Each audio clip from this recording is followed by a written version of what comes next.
poner Uber, háganme el favor. A ver, todos los lados.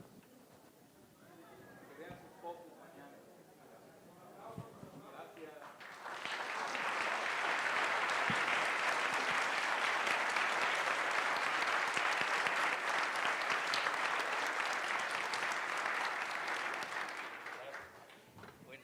Buenas tardes. En nombre del Grupo Editor Orfila agradezco su asistencia a la presentación del libro El desorden global en la nueva era post-Estados Unidos. Gracias y bueno, tenemos muy poco tiempo, así es que ustedes ya conocen la trayectoria del doctor Jalife. Enseguida hará inmediatamente uso de la palabra. Bueno, pues les agradezco mucho la presencia, pues el lleno total. Agradezco más los que están de pie, que van a tener que aguantar, ni modo. Ahí está, hasta allá, todos, gracias. Creo que ya cerraron, ya no los quieren dejar entrar. Pueden venir aquí adelante, sentarse. El suelo es bueno, ¿eh? Bueno, rápidamente vean, este libro es un libro, yo diría, muy original.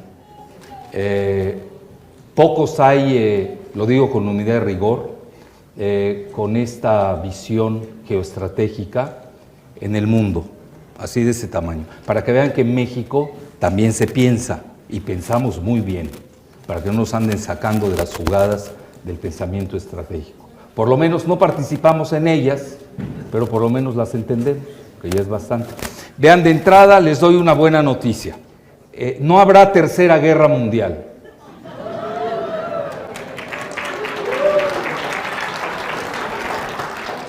Y aquí me baso en dos consideraciones. La primera es que si ocurre, no nos vamos a enterar. Entonces, ¿para qué viven atormentados? Vivan felices, ¿no? Y no hay tercera guerra mundial, porque además no la decidimos nosotros. Eso es un asunto de las dos grandes superpotencias nucleares, que son, ya lo digo en orden ahora, Rusia y Estados Unidos. Rusia acaba de demostrar su músculo nuclear con su famoso misil hipersónico que se llama Avangard, y no hay nada similar en Estados Unidos. Entonces, a pesar de las bravatas de Trump y todo lo que ustedes escuchan, realmente él entiende perfecto esta situación y va a tener que negociar, no queda de otra, porque se destruían mutuamente Estados Unidos y Rusia. Y la segunda es lo que a veces yo comento, y quedaría quizás, dicho en broma obviamente, quizás un chino quedaría vivo, ¿no? Entonces tampoco les conviene. Entonces, esa es la situación del mundo. Vean, yo esta hipótesis del mundo tripolar la vengo esbozando desde hace bastante tiempo, y no viene de la nada. Realmente ya el mundo antes de los acuerdos de Kissinger y Nixon con Mao Zedong, allá en la década de los 70, al inicio, el mundo tenía una estrategia, se le llama en términos técnicos estabilidad geoestratégica de los tres grandes: China, Rusia y Estados Unidos. China quedó atrás relativamente, en el 78 entra al juego del modelo de la globalización, que le fue tan exitoso que hoy Estados Unidos está saliendo del modelo que inventó, imagínense. Y Rusia le fue, bueno, la URSS en ese momento le fue pésimo, fueron, con todo mi respeto, pese a que yo colaboro en un portal, quizás el máximo portal de los rusos, que es Sputnik, colaboro en su portal en español, pero ellos saben que yo soy amigo de la verdad, no de la propaganda, pues hay que decir las cosas como son. Y yo creo que lo aceptan veladamente, pero fueron muy ingenuos, para no decir otra palabra. Aceptaron todo lo que les dijo, todas las mentiras de James Baker, el tercero, que era el tejano, que le toca la caída del muro de Berlín y la salida de la URSS de Afganistán. Y ahí es cuando se escenifica la unión de Alemania. Y hago un paréntesis: Alemania no entendió, no Yo creo que el anterior mandamás alemán sí lo entendió, Helmut Kohl, lo entendió muy bien, pero su sucesora, Angela Merkel, sí perdió la brújula. Tan es así que años después, siendo sucesora, pues tiene a Alemania en un grave problema. Es una potencia de primer orden a nivel geoeconómico en Europa, pero no tiene paraguas nuclear. El único paraguas nuclear que le da es Francia. Pero con Francia también hay antecedentes, no es así tan sencillo. Ahorita vamos a abordar eso rápidamente. Entonces, yo hasta he comentado que Alemania pierde por tercera vez una guerra mundial. Fíjense lo que son las cosas. Pero esta vez la pierde, pero por no saber jugar. Entonces, los países que no saben jugar con esta nueva tripolaridad van a perder. Vean, rápidamente les doy lo que yo considero, y hoy ya se asentó, no crean que es así. Que no se enteren en el ITAM y en México los neoliberales, no quiere decir que no haya pasado en el mundo. La globalización ya se murió, ya eso ya no existe. Entonces hay que a todos esos itamitas hay que rehabilitarlos, llevarlos a un tratamiento intensivo, que tengo mis dudas porque ya están muy dañados, se los digo así, bueno. Que recapaciten, reflexionen cómo está el nuevo mundo, el nuevo orden mundial. En realidad, y por eso es el título del libro, que además te lo digo, Guadalupe, te han felicitado mucho, y incluso pintores consagrados. Por ejemplo, mi amigo, el arquitecto Alejandro Haddad, dice que estaba fascinado con la portada. Un expresidente del Tribunal Superior de Justicia, que obviamente ya no está, igual le gustó, y son grandes lectores. Entonces, dicho esto, el título del libro viene a colación, El desorden global en la era post-Estados Unidos. Estados Unidos ya no juega solo, se acabó. Y vean a Trump peleándose con medio planeta, precisamente por el déficit que tiene, etcétera, etcétera, y incluido México, pero México fue de los países que sucumbió más rápidamente en las negociaciones. El famoso TMS, qué bueno que no le pusieron T-MAC, ya me hubiera sonado hamburguesa y mala, el TMS, pues fue un desastre, me van a perdonar. Y vean, ya me voy a olvidar de las chatarras de fierros viejos que son los automóviles. Les recuerdo a los que fueron a negociar que estamos en 1918, a 7 años de la gran definición del mundo, y que lo va a dar la inteligencia artificial, cuando en México ni usamos la natural. Entonces viene la definición entre Estados Unidos y China. Yo no creo que sea así tan dramático como lo ha dicho, pues nada menos que el exdirector de Google, que se llama Eric Schmidt. Incluso los globalistas del The Economist, que usted es una revista manejada por los Rothschild, banqueros, que controlan a su gato George Soros, y George Soros tiene gatos abundantes en México, abundan. Me paso todas las 3 presentaciones y no acabaría con la lista. Pero los principales son Enrique Krause, Alejandro Frank Hoeflich, Jorge Castañeda Gutmann, y el principal candidato de ellos era Anaya. Digo, en esto no hay que equivocarse, hay que ver muy bien, y esto se los adelanto por una razón. Todo esto tiene razón de ser. Vean, yo hago muchos análisis de tipo forense, así, tal como suena, forense. Hay que ver bien los equipos. Hoy el mundo está fracturado en 2 grandes equipos. El primer equipo que está perdiendo, que son los globalistas. Así que aquellos que apuesten a ese modelito van a perder, Así que, porque el nuevo orden tripolar que viene, que es de Trump, Putin y el mandarín Xi, son nacionalistas. No hay que perder de vista eso, Y son las 3 grandes superpotencias. Entonces ahí los nuevos nacionalismos están ganando. Ahora, obviamente los globalistas gobernaron al mundo, pues desde, yo diría, con el modelo de la globalización, aunque empieza el modelo de la globalización, lo expone Zbigniew Brzezinski desde su libro Tecnetrónica, que además él le formaba parte de la Comisión Trilateral y además pues fue íntimo asesor de Carter y luego de Obama. Yo no le deseo la muerte a nadie, pero por fortuna murió, acaba de morir. porque ya estaba llevando al mundo a una verdadera guerra nuclear.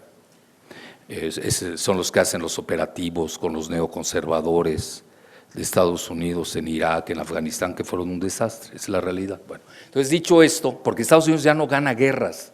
A veces alguien me dice, bueno, ¿no será que Estados Unidos lo hace deliberadamente, no ganar guerras? Porque en caso de ganarlas, pues ya no estaría estacionadas sus tropas en los países que ha demolido, ¿no? Y dejaría de vender armas. Hay que tener la hipótesis. Acuérdense, siempre hay que oír la hipótesis del contrario. A veces son buenas, hay que reconocerlo. Bueno, entonces, dicho esto, vean, el mundo ya se divide en esa fase, en esta dicotomía, al menos es la que yo he encontrado. Si alguien tiene una mejor, pues que me la diga. No me vaya a salir con que es el PES contra, no sé qué partiduchos más hay ahí, bonsáis en México. Bueno, pues esa es su visión, a cada quien su visión y su misión, ¿no? Bueno, entonces, tienen primero el mundo de los Rothschild, los banqueros Rothschild, que vienen gobernando Occidente y sobre todo Gran Bretaña desde que ganaron la guerra de Waterloo. Ellos son los grandes vencedores. Los chinos calculan que la banca Rothschild tiene 6 millones de dólares, 4 veces el Producto Interno Bruto de México, imagínense. Pero lo tiene desde el siglo XVIII, eso es interesante. Entonces tienen los Rothschild, su gato Soros, que le han echado ahorita incluso la prensa rusa, el mismo Trump, han señalado que Soros, Trump lo dijo de manera indirecta, está detrás del movimiento de las caravanas a México, que obviamente se busca desestabilizar no solamente a México, sino a Estados Unidos. Eso hay que tomarlo muy en cuenta, es una olla express, hay que verlo como... Vean, hay que ser humanistas, yo soy humanista por antonomasia, hay que ayudar a nuestros hermanos, pero también soy de origen católico. Caridad bien ordenada empieza por sí mismo. No puede ser que nos estemos regalando las casas del Infonavit a los centroamericanos cuando tenemos mexicanos que no tienen casas. Y no quiero excederme en el nacionalismo. Lo que podemos hacer es un intercambio. Los hondureños que no les guste vivir en su país, bueno, que nos den sus casas y mandamos mexicanos. Sería un bonito intercambio, ¿no? Pero no puede ser que le estemos dando casas a ellos y aquí tenemos desalojados a los nuestros. Ya que seamos pudientes, con mucho gusto les regalamos los que sobran. Como nunca van a sobrar, ya que se vayan adelantando a que pues, busquen otros lugares. Aquí no, pues apenas sobrevivimos en México. Obviamente ellos no vienen a México, ellos van a Estados Unidos. Lo que pasa es que en Estados Unidos, y eso hay que también tomarlo en cuenta, y forma parte del nuevo orden que se está instaurando, Estados Unidos tiene graves problemas, tiene problemas económicos muy serios, tiene un problema cultural, sobre todo con nosotros los mexicanos, que ya somos mayoría en California, pronto lo seremos en Texas, y la fuerza biológica azteca está imparable. Y los pobres blancos, 62% de la población, jóvenes drogados, desempleados, solterones, etcétera, etcétera, pues ya se imaginan ustedes, no hay que ser genios para ver las tendencias, hacer las proyecciones en los próximos 20 años. Bueno, dicho esto, estamos viendo que ese primer esquema, los Rothschild, Soros, Obama, los Clinton, es un eje muy bien elaborado, muy estrecho, pero está de capa caída, porque ellos le apostaron mucho al modelo de la globalización que ya se vino abajo. Ahora, ¿qué sustituye a la globalización? Eso ya lo venimos diciendo desde hace 12 años y no es nuevo, ahora ya asentó sus reales. Imagínense con un Trump que es nacionalista, económico y proteccionista, pues ¿cuál globalización? Se acabó. El libre mercado, que ni era libre ni era mercado, esa es otra. Entonces, Trump ha adoptado medidas, porque realmente Estados Unidos no anda bien, olvídense de Televisa, todo ahí, sus locutores, el Universal y toda esa basura. Imagínense, el director del Universal tiene 80 guaruras a sueldo del erario público. Imagínense. Entonces, ¿con quién va a estar? Pregunta tonta, ¿con quién va a estar el director del Universal? Pues con quien lo mantiene, ¿no? Y obviamente ya ni hablamos de sus columnistas, que ya dejan mucho que desear. Entonces, en resumen, esa parte hay que tomarla muy en cuenta y han asentado sus reales. Los regionalismos, léase, no sé si darles buenas o malas noticias a México, porque nosotros, querrámoslo o no, ese famoso T-MS es un pacto regionalista de 3 potencias económicas y en donde Trump nos obliga a firmar y dar un veto a China. No se dice abiertamente, pero esa es la realidad. Es decir, China no puede entrar a México a hacer tratados comerciales bilaterales con México sin la anuencia de Estados Unidos. Le hace también por extensión de Canadá, pero Canadá es realmente un instrumento de Gran Bretaña y por extensión de Estados Unidos. Bueno, ahí tienen ustedes el primer bloque. Segundo bloque, ¿quiénes son? Trump, Kissinger, los Rockefeller, banqueros importantes de Nueva York, el yerno, Jared Kushner, Sheldon Adelson, acuérdense bien de este nombre, casinero de Las Vegas, financia tanto al partido Likud de Israel como al partido republicano. Es importante seguir esas cosas. Y por último, bueno, ya hablé de su yerno, Jared Kushner, que además tenía, y concluyo con Netanyahu. Ustedes ven que hay un pleito entre ellos, así como Sodoma y Gomorra se pelearon luego en Judea y Samaria, no es nada nuevo el pleito interno de los israelíes. Y hay un pleito de esas dos alas. Nada más que Netanyahu, me guste o no me guste, está ganando la batalla. Incluso ya hasta se está disociando que un fuerte sector de los israelíes de Estados Unidos que son más proclives al Partido Demócrata. Eso es muy interesante. Vean, a grado tal algo se huele Netanyahu, que le acaba de ceder a China en un acuerdo, le cedió 2 de sus 3 principales puertos, en donde están sus submarinos nucleares. ¿Ustedes creen que Netanyahu se va a atrever a cederle a China los 2 puertos de 3 que tiene? A ver, darle la infraestructura, tren ligero, tren bala. No solamente hacemos trenes en México, el mundo también se está desarrollando. Ahora, si no se quieren desarrollar aquí, pues quédense, ni modo. Vean, el mundo va a prisa, y nosotros vamos hacia atrás cada vez más. A nosotros no nos permitieron el tren bala de México a Querétaro. Esa es la razón de la caída de Peña, que ya hasta me cae bien. A 3 días de irse ya me cae bien. Bueno, por lo menos aceptó que perdió, ¿no? Y bueno, más que él, Videgaray, ¿no? Que era el verdadero presidente. Bueno, ya saltemos esa parte. Y a lo que quiero llegar, tienen ustedes esos 2 efectos. La desglobalización con los regionalismos. La idea de Kissinger, que son los 2 grandes geoestrategas que tiene Estados Unidos. Vean, les digo abiertamente, no tienen pensadores hoy en Estados Unidos, que no los apantallen. Yo, por ejemplo, me dicen, bueno, pues como haces buenas hipótesis, ¿por qué no me apantallan los gringos? Nunca me han apantallado. Bueno, los leo, tengo que leerlos, los respeto, pero ya no tiene pensadores, nada. Imagínense, los de aquí de Televisa se fusilan a los chafas de Estados Unidos, ya para qué les digo, ¿no? Basura de la basura, ¿no? Entonces, en resumen, hoy hay que leer a los chinos, a los rusos, hay que estar al día, ver qué están pensando, el mundo se mueve de otra manera. Entonces, la idea inicial era un G2, eso lo estaba manejando en la etapa en la que le toca a Brzezinski con Obama ser su asesor, antes de que entrara obviamente Trump, estamos hablando 10 años antes. Ellos se dieron cuenta que ya Estados Unidos no era la potencia unipolar, ya se había venido abajo, tenía serios problemas económicos, no me quiero meter a esos datos. 1978 viene la quiebra de un banco importante, Long Term Capital Management, y ya la burbuja financiera de Estados Unidos se había venido abajo. En el 2000 se descubre más con el famoso año 2000, la cuestión binaria, que había que cambiar las computadoras, etcétera, etcétera. Y realmente, si Osama Bin Laden no hubiera existido, habría que haberlo inventado. Estados Unidos necesitaba una coartada para librar 2 guerras, en Afganistán y en Irak, que fueron un desastre. para acabar pronto.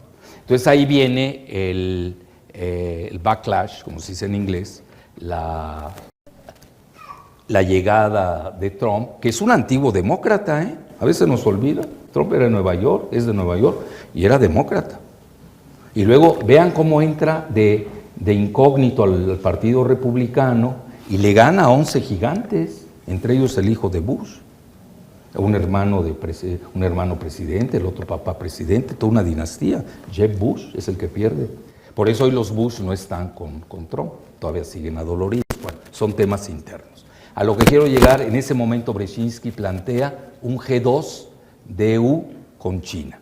Vean, cuando un país de la talla de Estados Unidos, que se manejó en forma unipolar durante una década, plantea un G2, que es decir, repartirse el mundo con otro, quiere decir que ya no es la potencia unipolar, eso es elemental, por algo lo está haciendo. Bueno, en segundo lugar, los chinos no lo aceptaron.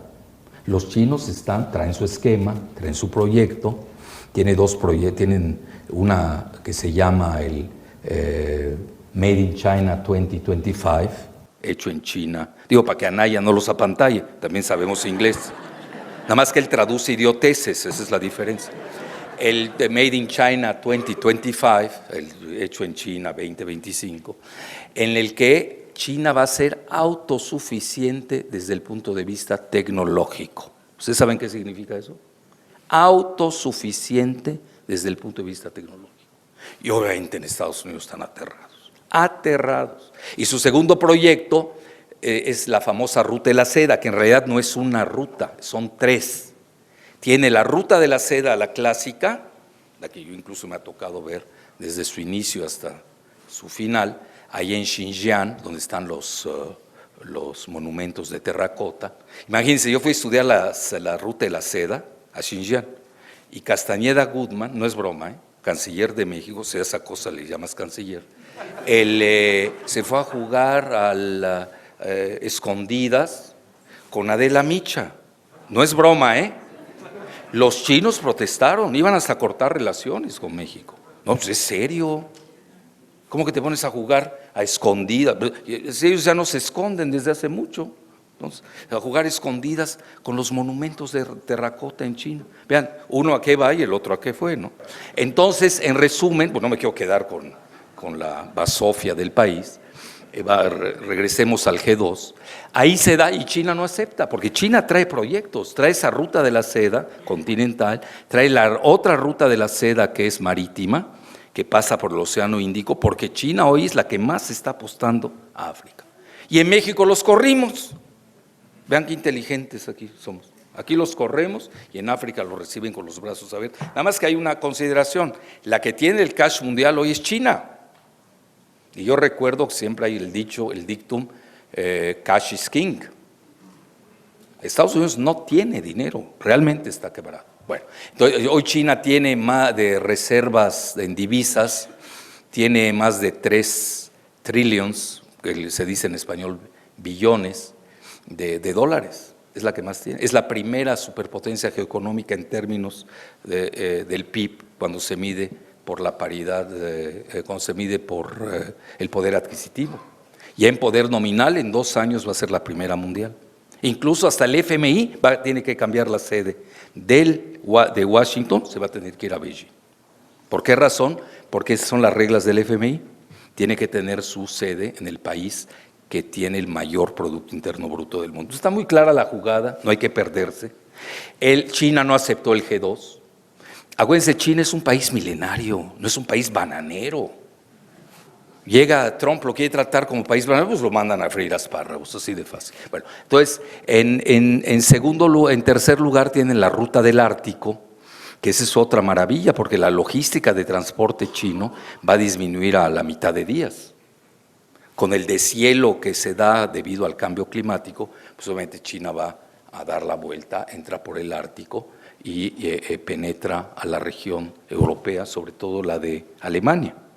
Y ahí es donde entra en juego su asociación estratégica que tiene con Rusia. Vean, no sabemos de qué grado es la estrechez de la asociación estratégica de China y Rusia, pero en todos los ámbitos es muy estrecha. son casi complementarios. Porque Rusia le provee su gas, su petróleo que le falta, aunque China produce mucho petróleo, pues un país está creciendo mucho, construye, etcétera, pues está importando petróleo y gas. Entonces, ese es su talón de Aquiles, esa es la realidad.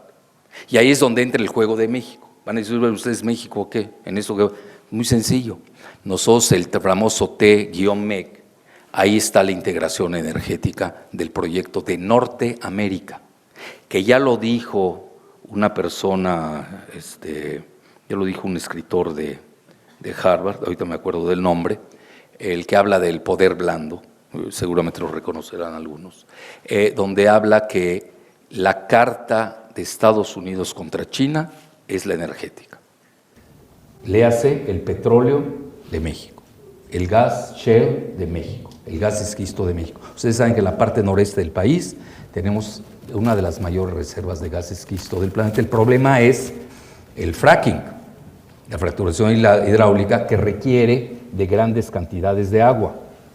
Y adivinen dónde querían llevarse el agua. No es broma, 2 proyectos. Se querían llevar el agua del Pánuco, iban a dejar, ya de por sí tenemos campesinos, todos los campesinos que se fueron a Estados Unidos, que es parte de la emigración que se da con el Tratado de Libre Comercio de Salinas. Tenemos 30 millones de campesinos, ¿qué vamos a hacer con ellos? Viven del agua alrededor del río Pánuco. Bueno, lo querían desviar y ahí nace el famoso proyecto Monterrey 6, que por fortuna lo frenamos. Cuando digo lo frenamos, ahí estábamos en primera fila. No pudimos frenar el proyecto de privatización en Mexicali, perdimos. Pues ¿cómo íbamos a ganar? Yo hablo ganar cuando estoy con la sociedad local. Eso es para mí, cuando digo nosotros. Y teníamos a un gobernador panista en Baja California, pero todavía está ahí. Cuando en el mundo se está dando la tendencia contraria. El mundo está yendo a la desprivatización, remunicipalización del agua. Eso, ojo, hay que apuntar. Y luego también querían desviar, y esto me lo dijeron los ingenieros de Tabasco, a donde suelo ir, querían desviar el Usumacinta y el Grijalva, que son los 2 ríos que le proveen a México el 30% hidráulico. Y todo para el proyecto del Shell Gas del noreste de México, que no tiene agua, ustedes saben, son casi zonas desérticas. Por fortuna, el presidente electo ya se pronunció en contra del fracking, y nos han hecho caso con la sociedad civil de Chiapas y de Tabasco, lo cual les digo abiertamente, ustedes en Jalisco, aquí con mi amigo Adolfo Ramírez hicimos charlas en Zapopan, que tuvieron mucho éxito, lo cual le agradezco. Igual la cuestión del agua, vean, mi consejo, y ya estoy viendo yo que está teniendo resultados, porque también hay que aterrizar lo que se está viviendo en el mundo, tenemos que vivirlo en nuestro México, háganlo regional, local, no se metan que si Mexicali, que ustedes tienen sus problemas, ustedes vean los de ustedes, en conexión, obviamente, con los otros problemas hidráulicos y hacer una gran coalición de la defensa de las aguas nacionales. Que ese es el último eslabón que les falta para todas las privatizaciones que hicieron, y además que fueron fallidas. Les falta la privatización del agua. Entonces, muy sencillo. No los dejamos privatizar el agua y se les cae su proyectito, el último proyecto que tenían de llevarse todo el shale gas del país. Eso es muy importante. Bueno, regresando, de ahí se cae el G2. No lo aceptó China. Luego Kissinger, que es muy pérfido, para no decir otra palabra, él propone un G2 con Rusia, dejando de lado a China. Pero aquí la pregunta es, ¿qué tan fácil es hacer ese G2 cuando ya China y Rusia están íntimamente asociados? Hay círculos de poder en Estados Unidos que creen que es muy fácil disociar a China y Rusia. Yo tengo mis grandes dudas. Además, vean, no es lo mismo tratar con el zar Vladimir Putin, que tratar con Gorbachev y Yeltsin. Yeltsin era el Calderón de Rusia. Ya saben lo que se imaginan, ¿no? Lo digo en términos elegantes, un dipsómano. Vean lo que hacen los dipsómanos. No pueden llegar los dipsómanos al poder, sea en Rusia o en México, de cualquier sigla de que provengan. Bueno, entonces ahí tampoco lo está aceptando mucho Rusia. China está nerviosa. Y vean, al final del día van a tener que aceptar la realidad, que esa es la esencia del libro. ¿Cuánto nos está faltando? ¿Toda como cuánto? 10. Bueno. La esencia del libro es esa, el G3. ¿Qué significa el G3? Cada país con su esfera de influencia, Rusia con la suya, China con la suya, Estados Unidos igual. Malas noticias para México. Aquellos que suenan, va a venir China, va a venir Rusia, les suplico que dejen de alucinar. Vean, con la llegada de Bolsonaro al poder a Brasil, que le llaman ya el Trump tropical,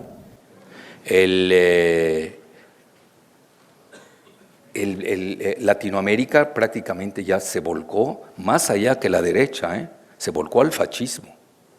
Hay una gran militarización de Brasil con el resultado de la elección. Ahorita les adelanto, el presidente de Ecuador, Lenín Moreno, está a punto de entregar a Julian Assange.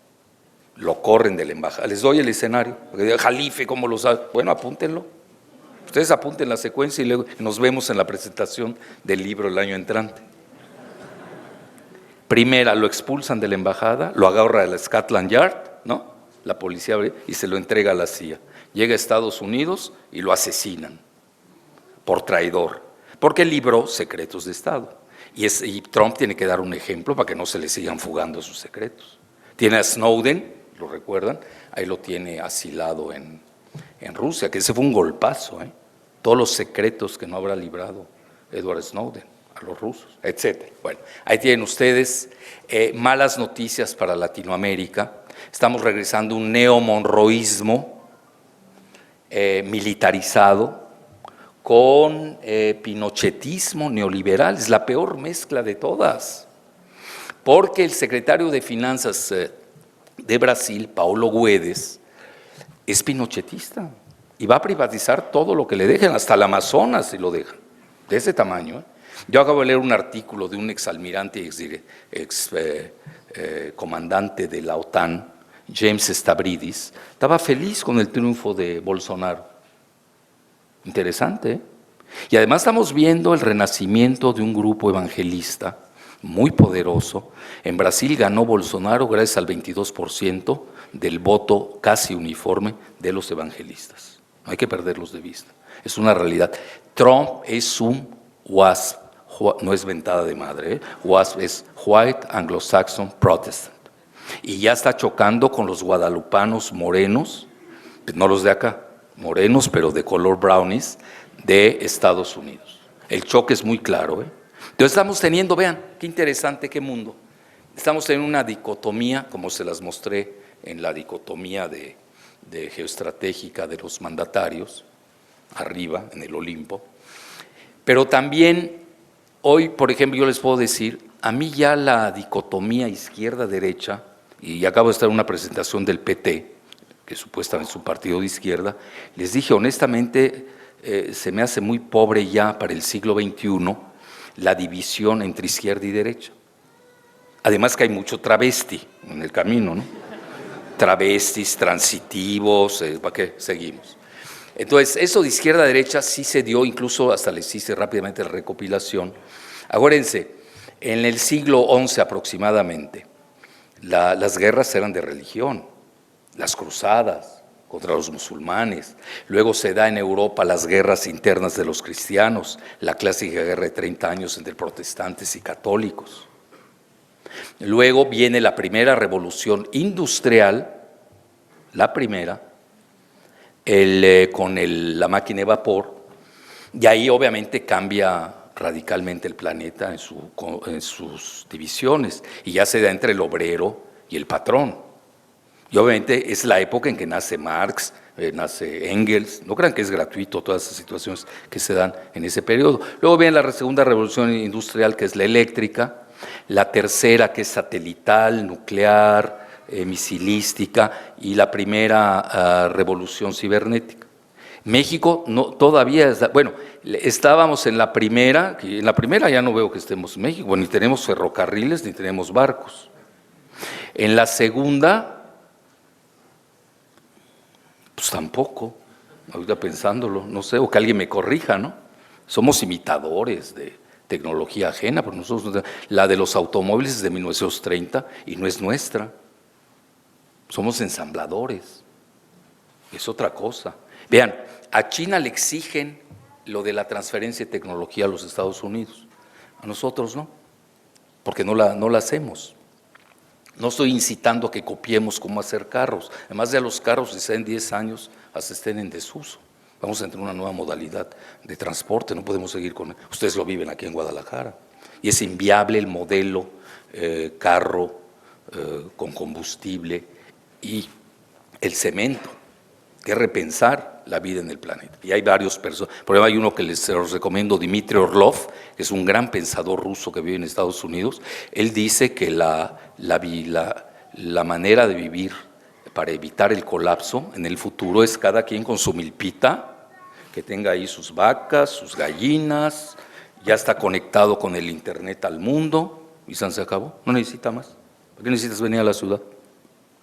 Hay que recambiar ese modelo. Bueno, entonces dicho esto, estamos hablando ya de la tercera revolución industrial, que no viene en México para nada, y la cuarta, bueno, en la única que tenemos, en el único rubro que tenemos es la enanotecnología, más que la nanotecnología. Pero ahí básicamente lo que impera es la inteligencia artificial. Y ahí es donde me preocupa México en estos momentos. Yo estoy incitando, necesitamos una super secretaría de ciencia, investigación y desarrollo para los jóvenes.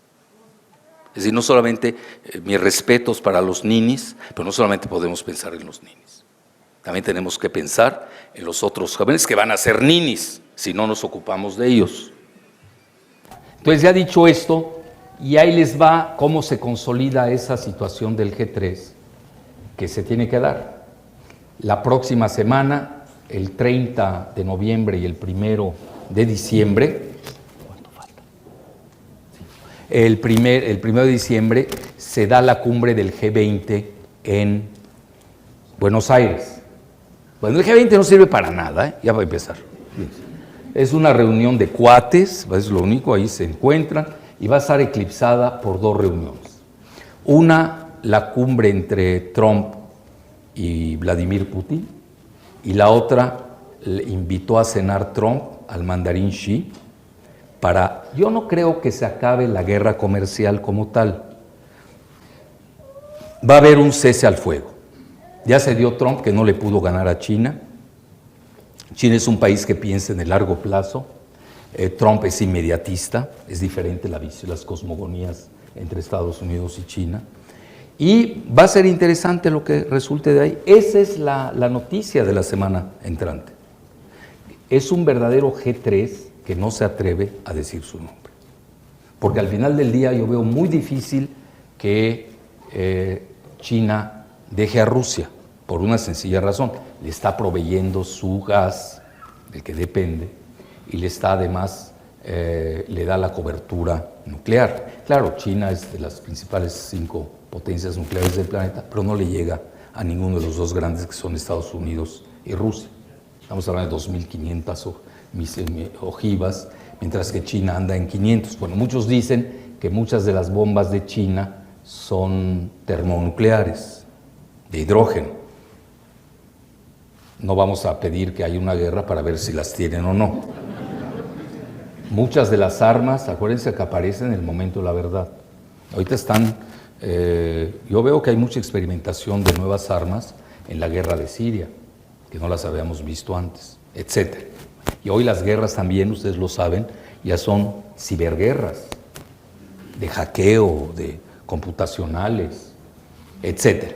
Pues entonces, dicho esto, ahí tienen ustedes el ejemplo de cómo sí se están dando las tendencias. Y ahí voy ya para concluir y dejar espacio a preguntas y respuestas.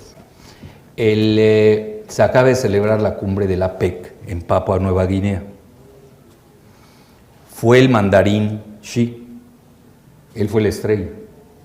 El famoso Foro Económico de la Cuenca del Pacífico, que aquí se acuerdan, narcoglobalizador llamado Fox. Digo narco con responsabilidad, yo sí creo lo que dice el Chapo. Oigan, vean la credibilidad que tiene el Chapo conmigo y con ustedes. Todo lo que dice el Chapo le creo. Y lo que dice el Mayo Zambada igual les creo. Así que no perdamos el tiempo. A lo que quiero llegar enloqueció, a mí me tocó vivirlo eso, la época del Foro Económico, que lo hicieron en Los Cabos, que por cierto agradezco las personas que vinieron desde San José y Los Cabos, que vinieron, bueno, al menos así me dijeron expresamente a la presentación, les quiero creer. Pero sí, pues si no, no va a caber mi ego, ¿no? De Los Cabos hasta acá. Bueno, pueden venir nadando, no hay problema, no está tan lejos. A lo que quiero llegar, ese foro ya desde entonces veíamos, y era el 2002, lo pueden leer, ya te venía, dije, eso es un cadáver, la PEC, no sirve para nada. Va a llegar un momento donde se tiene que fracturar, y se fracturó, ya está fracturado, denlo por muerto. Yo creo que eso sí hay que reconocer que Peña lo entendió, o alguien le sopló, porque no asistió. O no se enteró que había cumbre, no sé. Videgaray menos. Bueno, Videgaray es inepto en todo, él es el antimidas, lo que toca lo destruye. Destruyó a México, ¿qué más? Destruyó al PRI, al partido que lo cobijó. Ayer venía con un ilustre personaje del Estado de México. Bueno, nada más le toqué el tema a Videgaray, por luego se cae el avión. Literal. Bueno, a lo que quiero llegar... No fue, y manda una delegación de 11ª México, el subsecretario de Economía, el embajador ahí. Es decir, cuando fue el mandarín Xi. Ahora, yo entiendo, porque entienden muy bien cómo está el mundo, no asistieron ni el presidente Trump ni el presidente Putin. Mandaron a sus segundos. Bueno, segundos, pues no mandas al cascajo del país, como México, cascajo. Bueno, ya Fajardo, se llama Fajardo, ¿no? ¿El de Economía? Ah, perdón. No sé por qué se me pegó lo de Fajardo. Que es ineptísimo. Ese se pasa, lo que sigue de inepto. Mandó al segundo, imagínense. Si ya el primero no sirve. Fue a decirles al Congreso, porque le estaban reclamando el gasolinazo, que por todo lo que creó de alza en el país. Y no estoy dando ideas. Ahorita les voy a decir por qué. Que el combustible no lo comen los pobres. Vean qué frase. Que el combustible no lo comen los pobres. Bueno, para empezar, ¿quién come combustible, no? Entonces, dicho esto, y ahí les va lo del gasolinazo y no estoy dando ideas. Vean el movimiento de chalecos amarillos en Francia. Está ardiendo Francia. Macron ya se desplomó a 20% de aceptación. Bueno, alguien va a decir, está mejor que Peña. Pues sí, Peña anda en 3, pues imagínate. Peña no existe. Pero a lo que quiero llegar es de que, cuidado, el mundo está caliente, así como ustedes ahorita que los veo aquí. El mundo está, vean, el Twitter está muy sensible, una cosita y brinca la gente. Porque realmente yo le doy más la hermenéutica, la interpretación más política, porque estamos en una fase de transición, no solamente en México, en el mundo entero. A ver, vean ustedes rápidamente, y ya con eso concluyo, el mismo Macron, que se cae en un año a niveles 20%, es tremendo, y se hace una nueva encuesta, va a estar en 10. Lo que pasa es de que la misma Francia, ya ve que se agarró Macron con Trump, ahí se agarraron, y acaba de hacer un discurso el presidente Galo, que viene de la banca Rothschild, por cierto, él es globalista.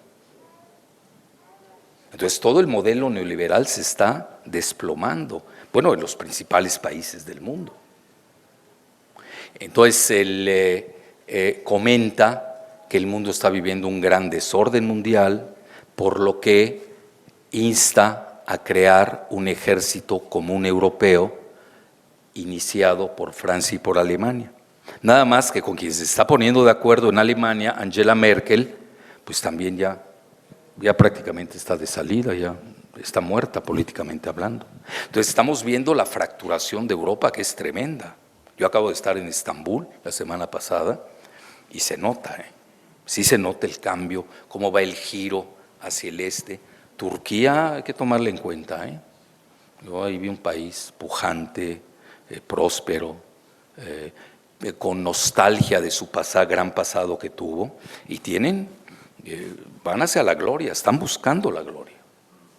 Traen un discurso muy neorrenacentista para ellos. Bueno, entonces, en resumen, esta creación del ejército europeo, y hace un comentario Macron, que el ejército va a estar, léase, vean, contra Estados Unidos, repito porque sé que hay muchos que no lo van a creer, contra Estados Unidos, Rusia y China, léase contra la tripolaridad.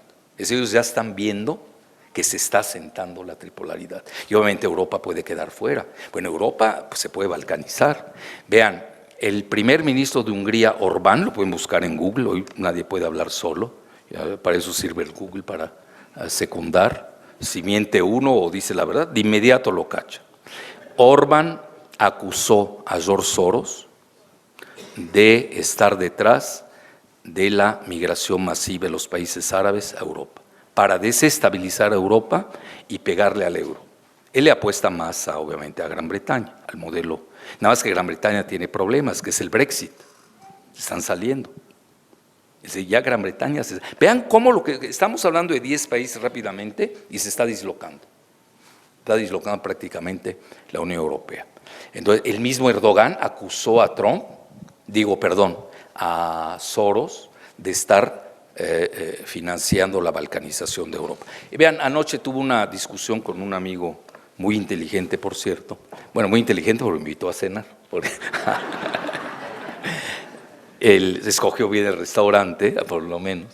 Bueno, en resumen, y como que estaba incrédulo en relación a lo de Soros. Porque ahorita la gente de Soros en México, que les digo, ojo, abunda la gente de Soros en México, más de lo que se imaginan. Yo porque me faltarían 3 presentaciones, si no, ahí me quedaría a exhibirlos.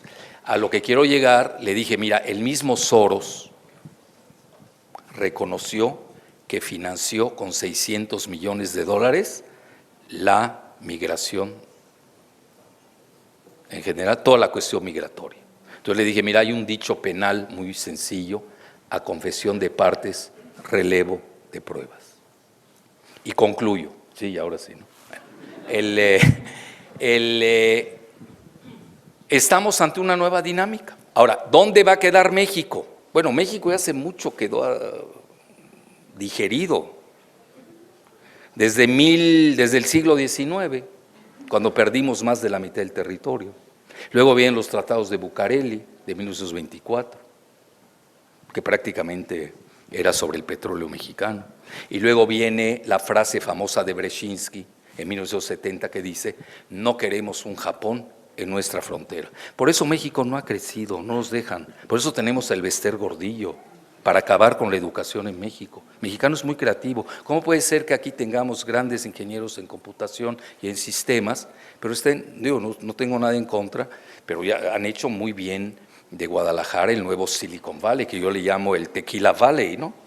El de la computación, pero son para empresas, no nuestras. Tenemos que tener las nuestras. México tiene que entender, en la medida, pues vean, tampoco podemos salir de la jaula geopolítica de un día al otro.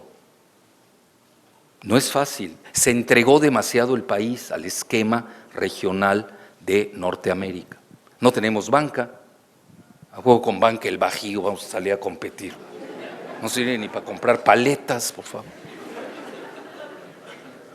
No tenemos banca nacional. ¿Cómo juegas en el mundo si el juego es financierista, que es el que se está acabando? Son los globalistas, ese es el mundo que se está acabando. ¿Cómo juegas en ese mundo sin banca? A ver, que me la platiquen. Luego, ¿cómo juegas en el nuevo mundo de la inteligencia artificial cuando sigues con un modelo que fue muy bueno? Conste, yo no lo critico. Se me hace que los directivos de CONACYT han sido de primera y han hecho maravillas con el mínimo presupuesto que tenían, pero no sirve ya.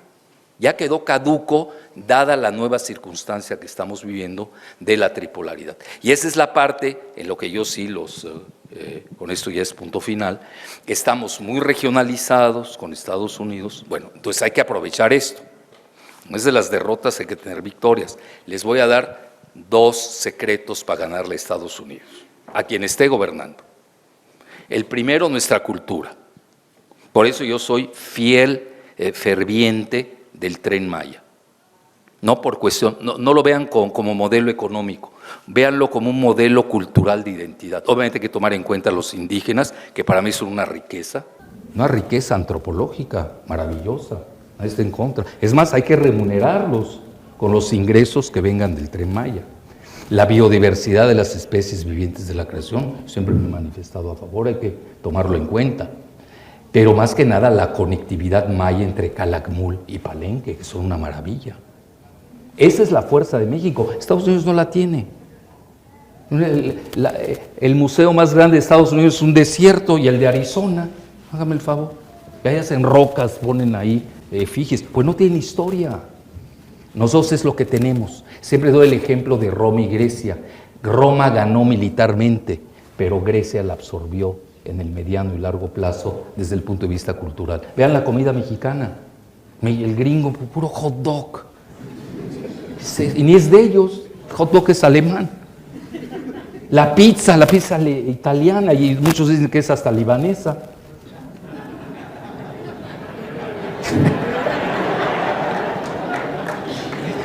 En resumen, la cultura ya la ganamos esa batalla, está ganada, con nuestros mexicanos que tenemos en Estados Unidos. Y hoy un partido que se respete en México tiene que ser transfronterizo, porque no les vamos a regalar a nuestros 55 millones de mexicanos, que lo sepan bien los estadounidenses, y que lo sepan bien los mexicanos entreguistas, que ellos se entreguen, pues ni los aceptan, les va mejor aquí.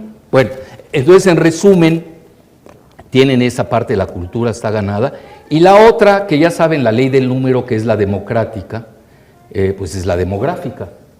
En 20 años ya los mexicanos vamos a ser mayoría, la principal en Estados Unidos, de todas las etnias. Pero en Norteamérica vamos a ser la más importante. Estamos hablando 55 millones de mexicanos en Estados Unidos, más 124 aquí. Estamos hablando de casi 200 millones. Los mexicanos somos mucho más que los blancos WASP. Hay que tomar en cuenta eso. Y yo no tengo nada en contra de los WASP. Yo estudié en una escuela protestante en Mérida, colegio americano. Entonces, fui formado, pero obviamente soy de esencia católica. Y ahora pues aquí estoy pues en la inteligencia artificial. Muchas gracias.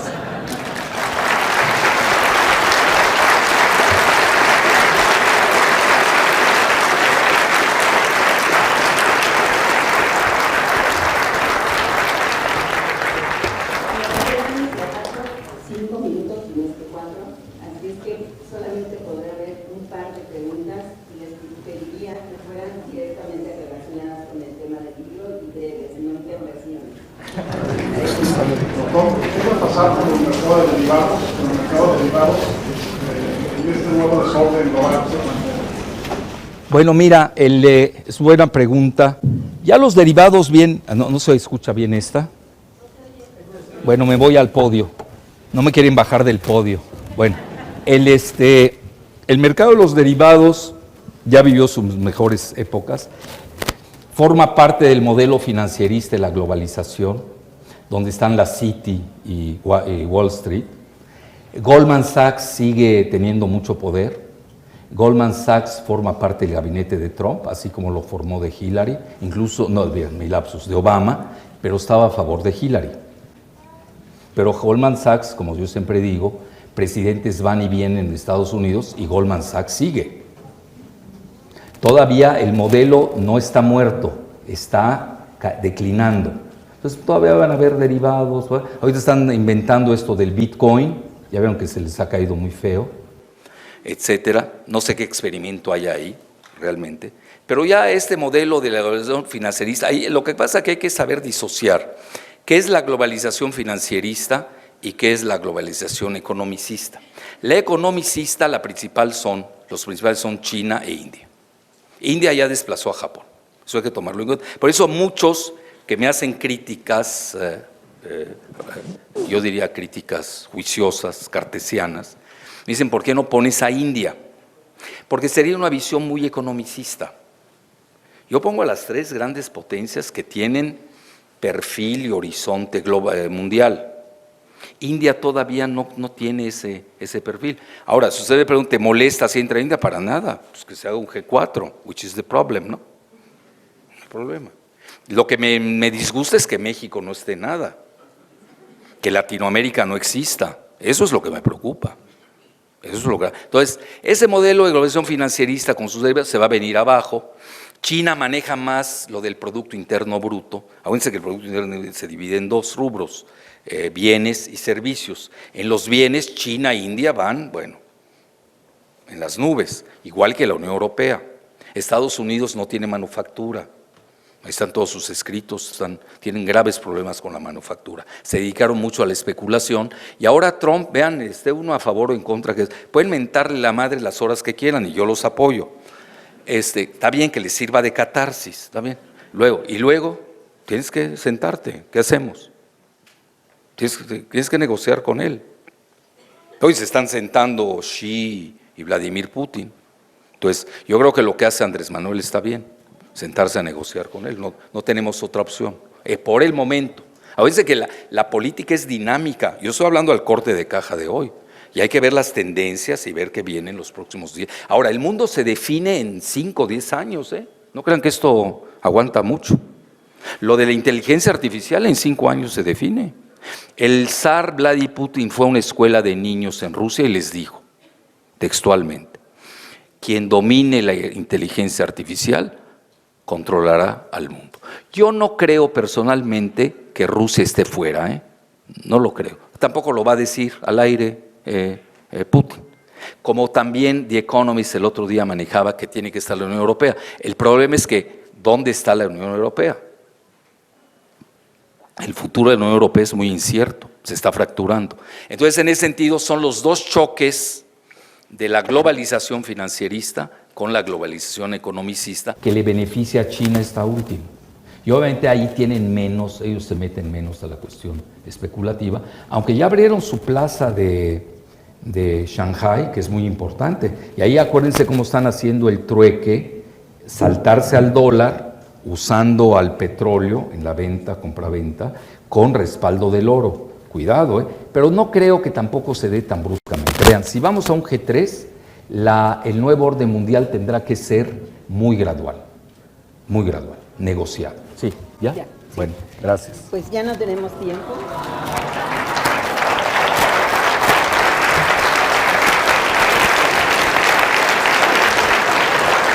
Gracias.